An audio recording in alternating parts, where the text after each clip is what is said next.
Okay. Last వీడియోలో మనం standard deviation గురించి మాట్లాడుకున్నాం కదా! ఈ వీడియోలో మనం క్వార్టైల్ డీవియేషన్ గురించి మాట్లాడుకుందాం. క్వార్టైల్ డీవియేషన్ దీన్నే మనం సెమీ ఇంటర్ క్వార్టైల్ రేంజ్ అంటారు. క్వార్టైల్ డీవియేషన్ అన్నా, క్వార్టైల్ క్యూడీ అన్నా, సెమీ ఇంటర్ క్వార్టైల్ రేంజ్ అన్న ఒక్కటే. ఓకే. ఎందుకు ఈ ఇంటర్ క్వార్టైల్ రేంజ్ అన్న మాట వాడారు ఇక్కడ అంటే, అసలు క్వార్టైల్ అంటే ఏంటి అంటే, ఏదైతే ఒక డేటా ఉందో ఆ డేటాని 4 భాగాలు చేస్తారు. 4 పార్ట్స్.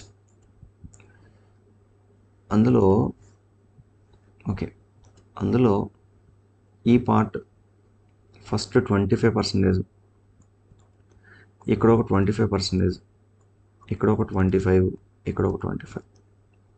ఓకే, మొత్తం 4 పార్ట్స్. దీన్ని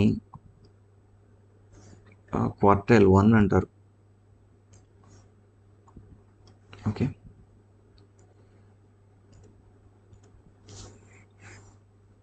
దీన్ని Q1 అంటారు, దీన్ని Q2 అంటారు, దీన్ని Q3 అంటారు. సో ఇక్కడ మనం ఏం క్యాలిక్యులేట్ చేస్తున్నాం అంటే డీవియేషను, ద డిఫరెన్స్ బిట్వీన్, ఒకసారి దీన్ని అసలు జూమ్ చేద్దాం. ఓకే, ఇక్కడ డీవియేషన్ అనేది Q1 నుంచి Q3 ఎంత దూరం ఉందో క్యాలిక్యులేట్ చేస్తాం. అందుకని మన ఫార్ములా చూసినట్లయితే Q3 మైనస్ Q1 అని ఉంటుంది. ఓకే, దీన్ని క్వార్టైల్ డీవియేషన్ అంటారు. అంటే డేటాని 4 భాగాలు చేసి మళ్ళీ Q3కి Q1కి ఎంత డిస్టెన్స్ ఉందో క్యాలిక్యులేట్ చేస్తారు. సో అది క్వార్టైల్ డీవియేషన్. అంటే ఇక్కడ ఏమవుతుంది, ఫస్ట్ 25%, లాస్ట్ 25%ని వదిలేస్తుంది. ఇది లెక్కలోకి తీసుకోవట్లేదు. ఈ జస్ట్ ఈ 25 మొత్తం 15నే క్యాలిక్యులేట్ చేస్తుంది. యువతల వైపు 25, యువతల వైపు ఒక 25, మొత్తం 100% డేటా అనుకుంటే కనుక అందులో 50%నే కన్సిడర్ చేస్తుంది క్యూడీ. మిగతా 50%ని లెక్కలోకి తీసుకోవట్లేదు. ఆ రీజన్ వల్ల క్యూడీ అనేది అంత ఎఫెక్టివ్ కాదు. అర్థమైంది అనుకుంటున్నాను నేను. ఓకే, సో డేటాని 4 భాగాలు చేస్తున్నారు. అందులో చివరి 2 భాగాలు వదిలేస్తున్నారు. ఈ పార్ట్ తీసుకోవట్లేదు. ఓన్లీ Q1, Q3 మాత్రమే తీసుకుంటున్నారు. ఈ రెండింటి మధ్య డిఫరెన్స్ చూస్తున్నారు.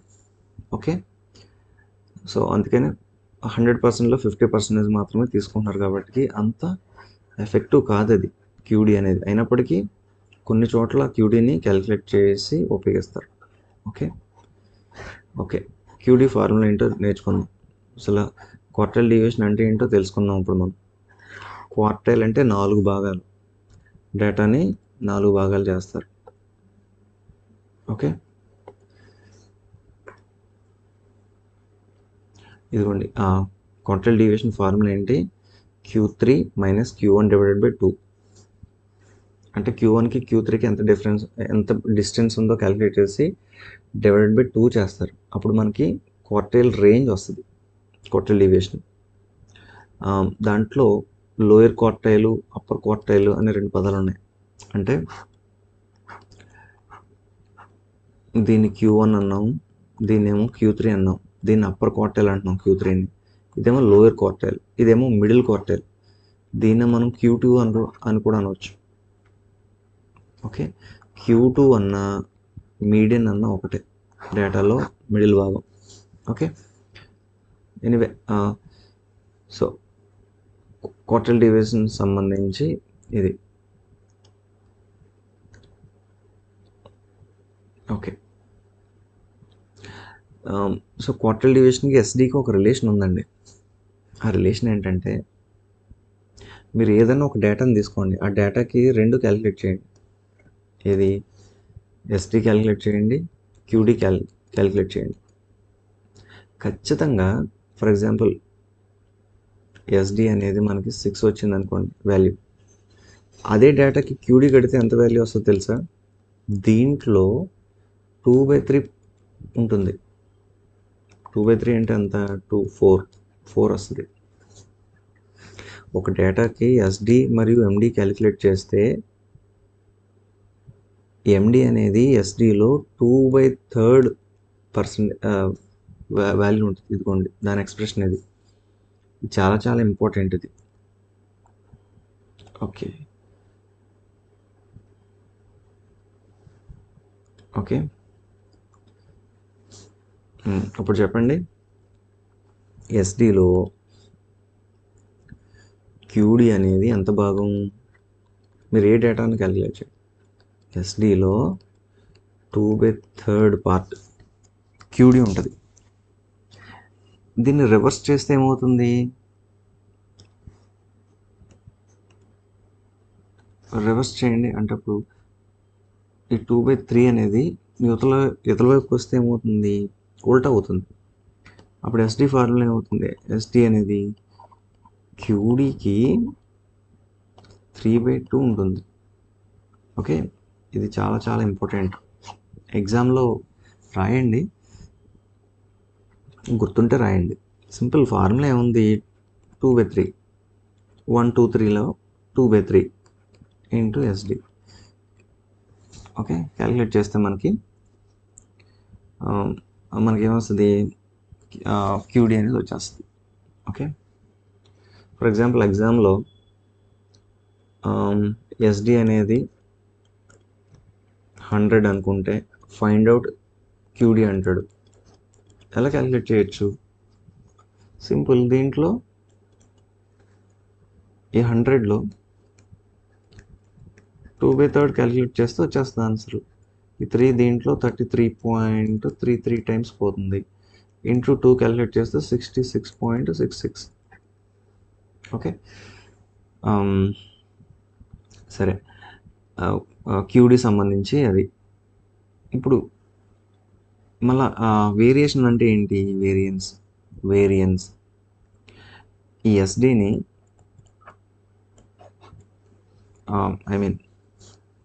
ఈ ఎస్డిని స్క్వేర్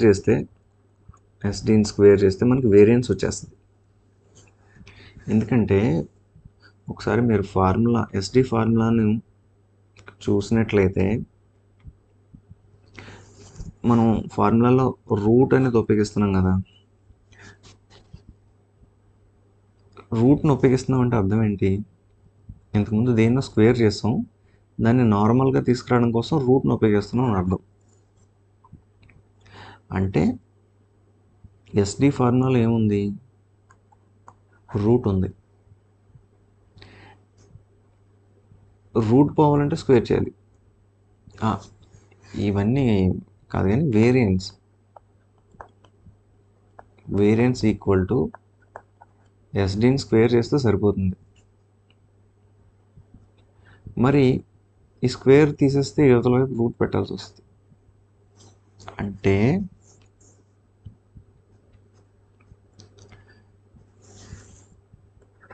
ఎస్డి ఈక్వల్ టు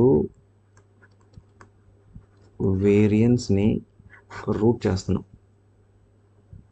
అప్పుడు వేరియన్స్ ఈక్వల్ టు ఏమవుతుంది? యువతల వైపు ఉన్న రూట్ కాస్త యువతల వైపు వస్తే స్క్వేర్ అయిపోద్ది. ఓకే, అంతే. ఈ రెండు నేర్చుకోవాలి ఫార్ములాస్. అంటే ఫర్ ఎగ్జాంపుల్ వేరియన్స్ 64 అనుకోండి. ఓకే, దీని స్క్వేర్ ఎంత? 64 స్క్వేర్.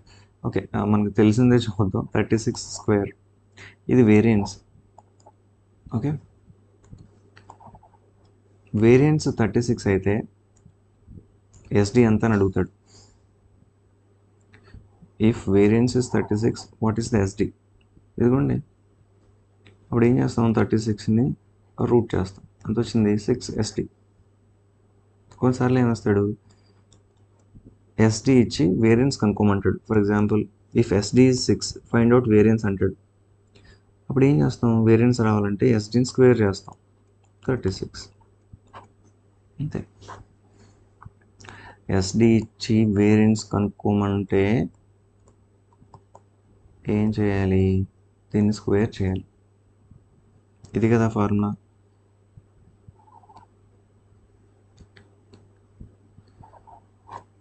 అలా కాకుండా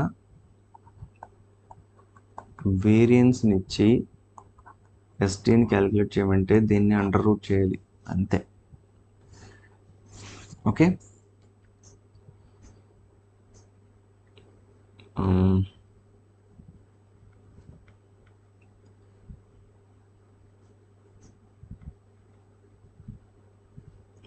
సో మెజర్స్ కోవేరియేషన్ ఫార్ములా ఏం లేదు, ఎస్టీని కనుక్కుంటాం, దాన్ని బార్ ఎక్స్తో కంపేర్ చేస్తాం అంతే, దాంట్లో ఎంత పర్సంటేజ్ ఉందని. ఈ స్టాండర్డ్ ఎర్రర్, ప్రాబబుల్ ఎర్రర్ ఇవన్నీ వద్దులేండి మనకి. నేను చెప్పాలంటే ఇవి స్టాండర్డ్ ఎర్రర్ అనేది శాంపిల్ సంబంధించింది, ఇది కూడా శాంపిల్ సంబంధించింది. ప్రాబబుల్ ఎర్రర్ అంటే శాంపిల్ తీసుకున్నప్పుడు అన్ని శాంపిల్ని మళ్ళీ ఎస్డీని క్యాలిక్యులేట్ చేస్తే, ఇప్పుడు ఇది అవసరం లేదు, బట్ స్టాండర్డ్ ఎర్రర్ అంటే అర్థం ఏంటంటే శాంపిల్ తీసుకున్నప్పుడు ఆ శాంపిల్ని మళ్ళీ ఎస్డీ క్యాలిక్యులేట్ చేస్తే ఆ శాంపిల్కి దాన్ని స్టాండర్డ్ ఎర్రర్ అంటారు. మరి ప్రాబబుల్ ఎర్రర్ అంటే ఏంటి అంటే ఇది కూడా శాంపిల్స్ తీసుకున్నప్పుడు వాటికి క్యూడీ కట్టామనుకోండి, దాన్ని పిఈ అంటారు, ప్రాబబుల్ ఎర్రర్ అంటారు. ఈ హైయర్ ఎడ్యుకేషన్లో మీరు నేర్చుకుంటారు. ఒకవేళ మీరు ఒక ఎంబీఏ జాయిన్ అయినా, ఒక ఎంఎస్సి జాయిన్ అయినా ఖచ్చితంగా ఇవన్నీ మళ్ళీ మీరు చదవాల్సిందే. ఓకే, ఎందుకంటే రీసెర్చ్కి ఇది చాలా చాలా ఇంపార్టెంట్. రీసెర్చ్ చేయాలంటే మనకి ఈ స్టాటిస్టిక్స్ టూల్స్ అన్నీ ఎట్లా ఉపయోగించాలో తెలియాలి. ఓకే, సో అక్కడ నేర్చుకుందరు కానీ మీరు. ఓకే.